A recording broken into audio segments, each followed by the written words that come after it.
કેમ છો?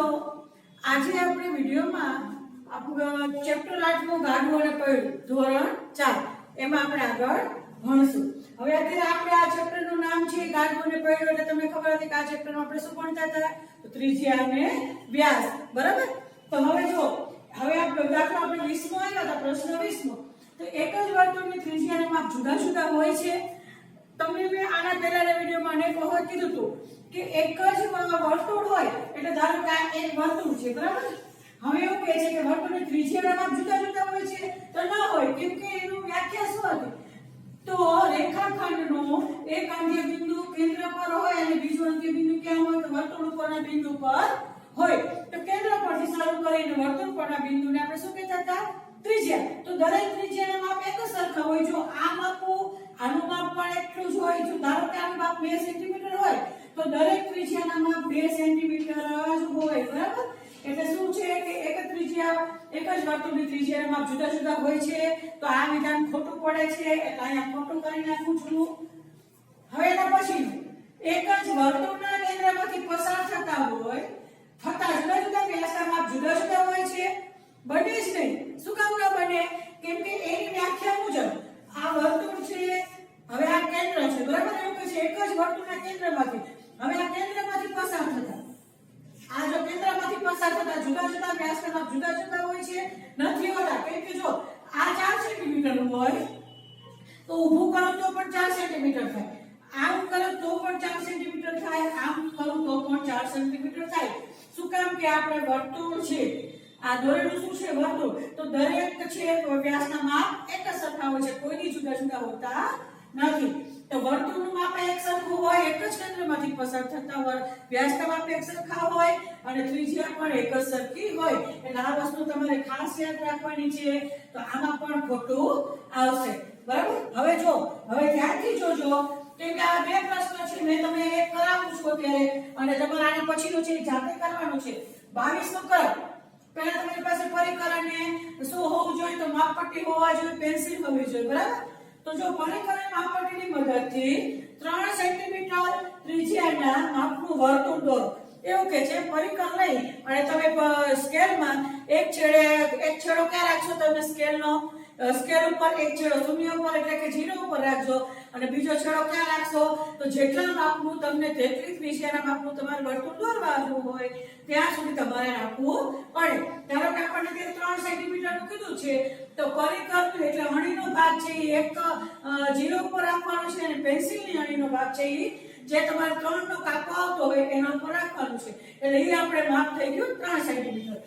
હવે પરિકર અને માપપટ્ટીની મદદથી 3 સેન્ટીમીટર માપનું વર્તુળ દોરવાનું.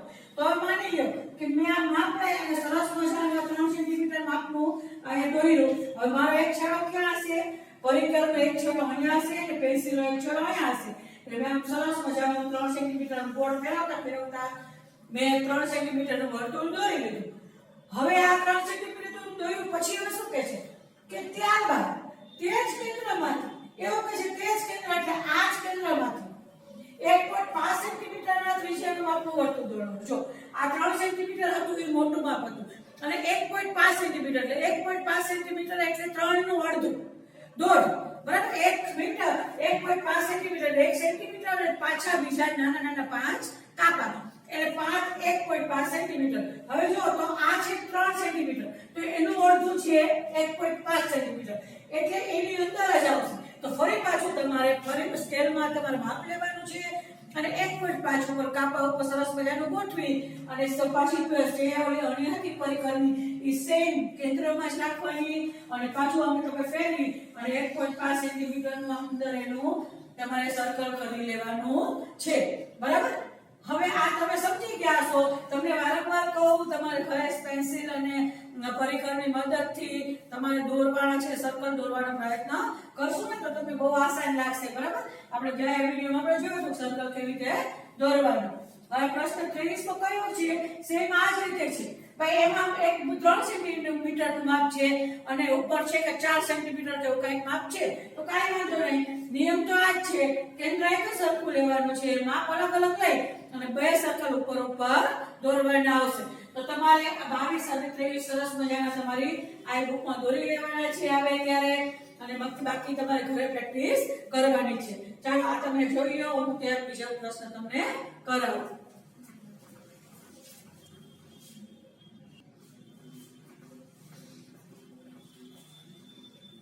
હવે 24મો પ્રશ્ન છે, નીચે આપેલા વ્યાસ પરથી ત્રિજ્યા શોધી અને વર્તુળ દોરો.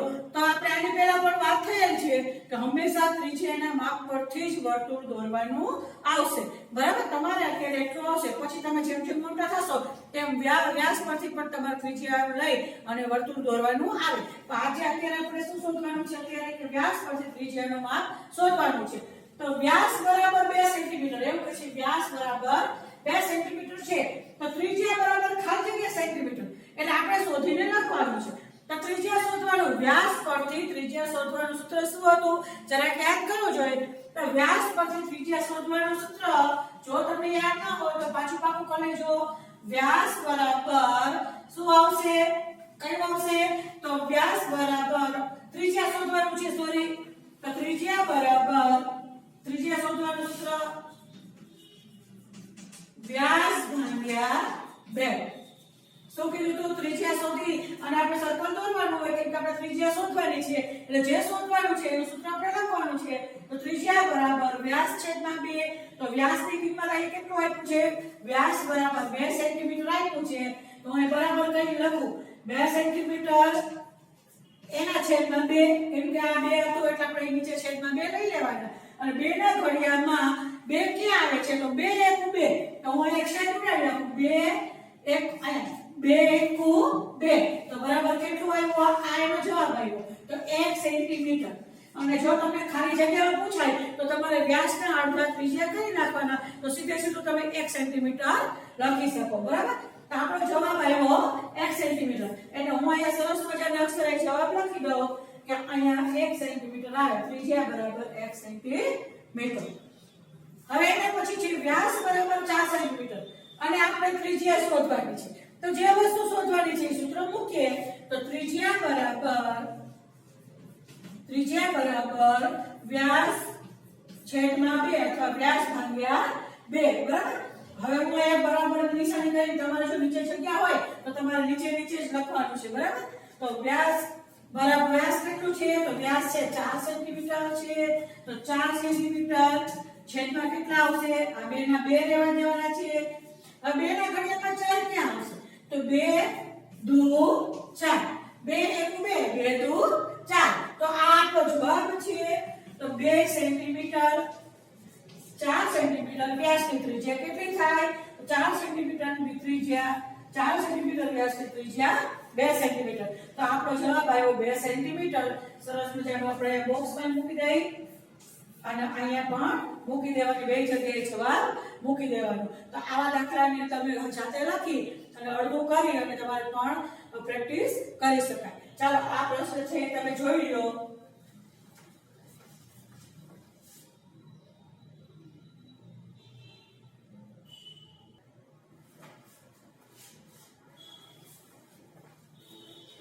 ચાલો પ્રશ્ન 24મો, નીચેની આકૃતિ જોઈને જવાબ લખવાનો. બરાબર, આ 24મો પ્રશ્ન છે. એમાં 2 સર્કલ દેખાતા હશે તમને. એક સર્કલ નાનું છે અને એક સર્કલ મોટું છે. તો બંનેમાં શું છે? આમાં જો, તો આમાં તમે સમજો તો હું તમને અલગ ચોકથી તમને કરીને બતાવું. તો આ સર્કલની ત્રિજ્યા કેટલી છે? આ સર્કલની ત્રિજ્યા A થી P, એટલે આ કેન્દ્રને A નામ આપ્યું છે અને વર્તુળ પરના બિંદુને શું નામ આપ્યું છે? P નામ આપ્યું છે. તો A થી P, આ સર્કલને છે A થી P, તો એની ત્રિજ્યા એ સર્કલની કેટલી છે? તો સ્કેલ વડે એટલે પરિકરથી મદદથી દોર્યું છે પહેલા અને સ્કેલ વડે એનું માપ કર્યું છે. તો A થી P, તો જ્યારે મેં એનું માપ કર્યું, મેં મારી બુકમાં માપ કર્યું, ત્યારે મને A થી P 2 સેન્ટીમીટર જેટલું એનું માપ મળ્યું. બરાબર, હવે શું કીધું છે? P થી B. હવે મેં આ બીજું મોટું જે સર્કલ છે અહીંયાથી શરૂ કરી અને આનું નામ છે P થી B. આ રેખાખંડનું નામ શું છે? PB. બરાબર, રેખાખંડ PB. તો હવે જો PB નું માપ મેં જ્યારે આપ્યું ત્યારે મને કેટલું મળ્યું? 3 સેન્ટીમીટર મળ્યું છે. એટલે આ સર્કલથી આ સર્કલ મોટું છે, કેમ કે આ ત્રિજ્યા નાની છે આનું માપ અને આનું ત્રિજ્યાનું માપ મોટું છે. એટલે આ 2 સેન્ટીમીટરની ત્રિજ્યાવાળું સર્કલ છે અને આ 3 સેન્ટીમીટરના ત્રિજ્યાવાળું સર્કલ છે. હવે એવું કહે છે કે AB શોધવાનું છે. આપણે આ બે માપ પરથી આપણે AB શોધવાનું છે. આ રેખાખંડ AB અહીંયાથી શરૂ કરી છેક અહીંયા સુધી, આ વચ્ચે P નથી ગણવાનો. AB નું આપણે માપ શોધવાનું છે. શું કરવાનું છે? તો AB બરાબર AP વત્તા PB. તો જો અહીં લખ્યું છે AB બરાબર કેટલું છે? AB બરાબર AP વત્તા PB. AB એટલે AB બરાબર AP વત્તા PB. તો જ્યારે AB નું માપ કેટલું હતું? તો AB નું માપ છે 2 સેન્ટીમીટર અને PB નું માપ છે 3 સેન્ટીમીટર. એટલે એનો જવાબ આવ્યો 5 સેન્ટીમીટર. બરાબર. તો તમે જુઓ તો અહીંયાથી અહીંયા સુધીનો કેટલો જવાબ આવ્યો છે? તો A થી B સુધીનો બેનો સરવાળો કર્યો AP વત્તા PB તો જવાબ આવ્યો 5 સેન્ટીમીટર. એટલે આ રેખાખંડ AB રેખાખંડ કેટલો થયો? તો AB રેખાખંડ 5 સેન્ટીમીટર નો થયો. તો ચાલો આ પણ તમે આ બુકમાં લખી લ્યો.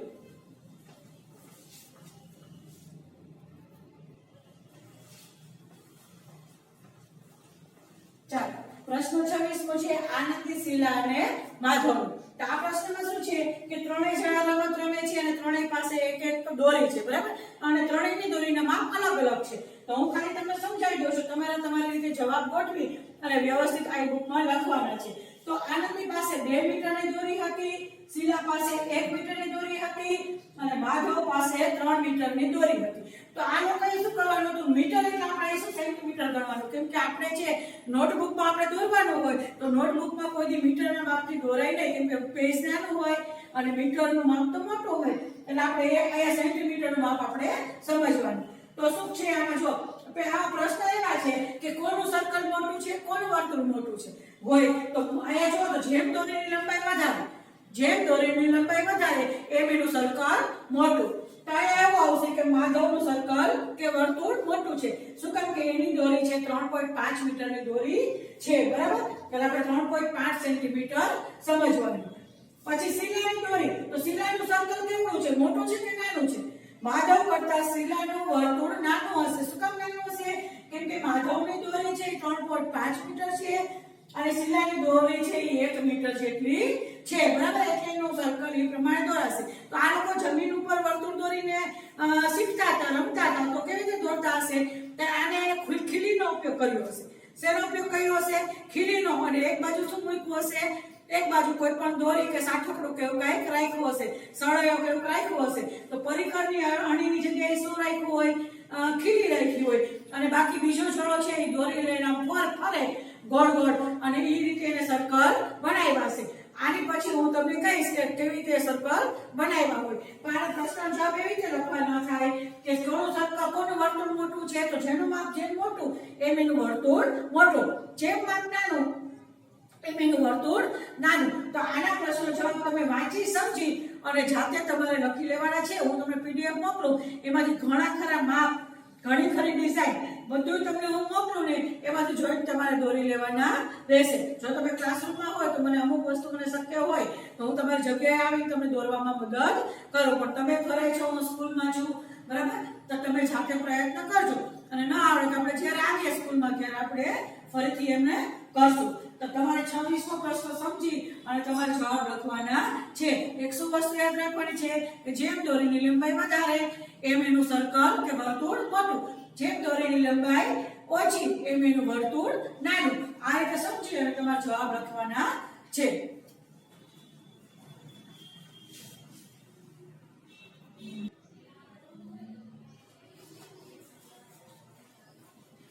ચાલો પ્રશ્ન 28મો છે વર્તુળ બનાવતી વખતે પરિકરની અણી અને પેન્સિલ વચ્ચેનું અંતર બદલાઈ જવાથી તે જ માપનું વર્તુળ બની શકશે.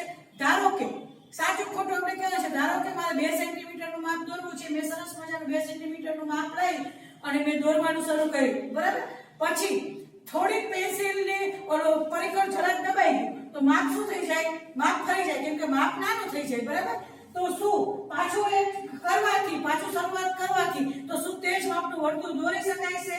નહીં દોરી શકાય. આપણે શું છે જ્યારે વર્તુળ દોરીએ તો એ પેલા હું ખોટું કરી નાખું. જ્યારે વર્તુળ દોરીએ ને ત્યારે હંમેશા પરિકર દબાઈ ન જાય કે કે પરિકર વચ્ચેથી વર્તુળ દોરવામાં ઉપડી ન જાય એ વસ્તુનું ખાસ ધ્યાનમાં રાખવું પડે.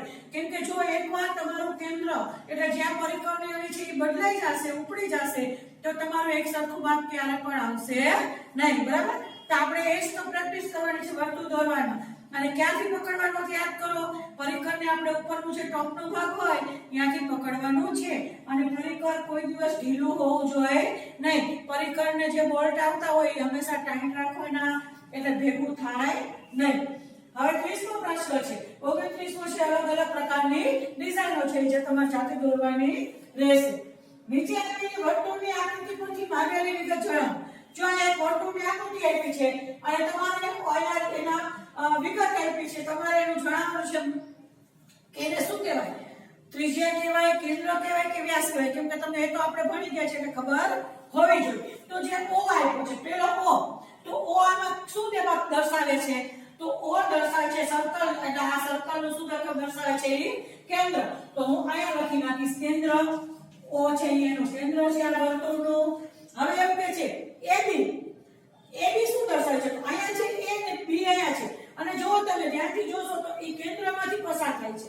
તો A અને B છે બે કેન્દ્ર ઉપરના બિંદુ છે અને એ શેમાંથી પસાર A અને B છે એ વર્તુળ ઉપરના બિંદુને જોડે છે રેખાખંડ અને એ કેન્દ્રમાંથી પસાર થાય છે. એટલે એને આપણે શું કહીશું? વ્યાસ કહીશું. બરાબર? એને વ્યાસ, AB છે એ વ્યાસ છે. હવે જો OE, તો આ છે O અને આ છે E. તો O થી E શું છે? એક બિંદુ છે રેખાખંડનું. ક્યાં છે? તો એક રેખાખંડનું બિંદુ છે અંત્ય બિંદુ કેન્દ્ર ઉપર અને બીજું છે વર્તુળ ઉપર. તો આને આપણે શું કહેતા હતા? આને આપણે ત્રિજ્યા કહીશું. આ બધાની વ્યાખ્યા તમે વળી પાછું એકવાર જોઈ લેજો. હવે OD, O થી શરૂ કરી અને D, આ પણ શું બનશે? રેખાખંડનું એક અંત્ય બિંદુ કેન્દ્ર ઉપર છે અને એક અંત્ય બિંદુ વર્તુળ ઉપર છે. એને પણ આપણે ત્રિજ્યા કહેતા હતા. એના પછીનું છે OA. તો અહીંયા O જો અને અહીંયા A જો. તો અહીંયાથી અહીંયા સુધીનું માપ, AB નું માપ નથી કીધું, એ આપણે લખાઈ ગયું. O થી શરૂ કરી અને A. એ પણ શું કહીશું આપણે એને? એને પણ આપણે ત્રિજ્યા ગણશું. OB, હવે અહીંયા O થી શરૂ કરી આ બાજુ આવો તમે B સુધી. તો અહીંયા શું છે? એક છે કેન્દ્ર ઉપર અને એક છે વર્તુળ ઉપર. રેખાખંડના બે અંત્ય બિંદુ આવી જાય છે. તો આને પણ આપણે શું કહેવાના છે? ત્રિજ્યા જ કહેવાના છે. અને OC, તો અહીંયાથી O છે અને આ C છે. તો અહીંયાથી અડધું માપ છે સર્કલનું. તો શું કહેવાનું છે એને? તો છે એને પણ ત્રિજ્યા કહીશું. તો તમે આમાં ધ્યાનથી જોશો ને તો ત્રિજ્યા વધારે દેખાશે. બરાબર? તો વ્યાસ પણ ઘણા બધા દોરી શકાય છે. કેન્દ્ર માત્ર એક જ હોય. હંમેશા વર્તુળમાં કેટલા કેન્દ્ર હોય? તો વર્તુળમાં એક જ કેન્દ્ર હોય. વ્યાસ કેટલા હોય? વર્તુળમાં વ્યાસ અગણિત કે અસંખ્ય હોઈ શકે. જેમ સર્કલ મોટું એમ કેન્દ્ર એમ વ્યાસ ને ત્રિજ્યા જાજી. જેમ સર્કલ નાનું એમ ઓછી. પણ એમાં ઘણી બધી તમે દોરી શકો. એટલે એક કરતા અનેક એવું લખી શકો તમે એક જગ્યામાં કે વર્તુળમાં ત્રિજ્યા કેટલી હોય? તો એક કરતા અનેક, એક કરતા વધારે. બરાબર? ઘણી બધી રીતે તમે એને લખી શકો. વ્યાસ છે તો એ પણ વધારે જ હોય, એમાં ગણી શકાય એટલા હોય. પણ જો સર્કલ નાનું હોય તો તમે ગણી શકો. બાકી તો માથાને વાળ ગણી શકો, ન ગણી શકો. એ રીતે સર્કલમાં પણ આવી રીતે ત્રિજ્યા વ્યાસમાં પણ એવી રીતે છે. સર્કલ નાનું હોય અને ચોખ્ખું દોરેલો તમે ગણી શકો. બાકી તમે ગણી શકો નહીં. એટલે એક કરતા વધુ એમ લખી શકો તમે. તો કેન્દ્ર હંમેશા યાદ રાખો, કેન્દ્ર હંમેશા એક જ હોય. ગમે એમ વર્તુળ દોરો ને તો કેન્દ્ર એક જ માપનું. જો આપણે વર્તુળ દોરવાનું તો હંમેશા એનું કેન્દ્ર એક જ મળશે. તો ચાલો આ પ્રશ્ન લખી લેજો અને આગળના પ્રશ્ન આપણે નેક્સ્ટ વિડીયોમાં જોશું. બરાબર? અને જે મેં વચ્ચે નથી કરાવ્યા એ તમારે જાતે કરવાના છે. અને જેમ પ્રેક્ટિસ વધારશો એમ અલગ અલગ માપના તમે સર્કલ સરસ મજાના એમાં આ બુકમાં દોરી શકશો. ચાલો આવજો.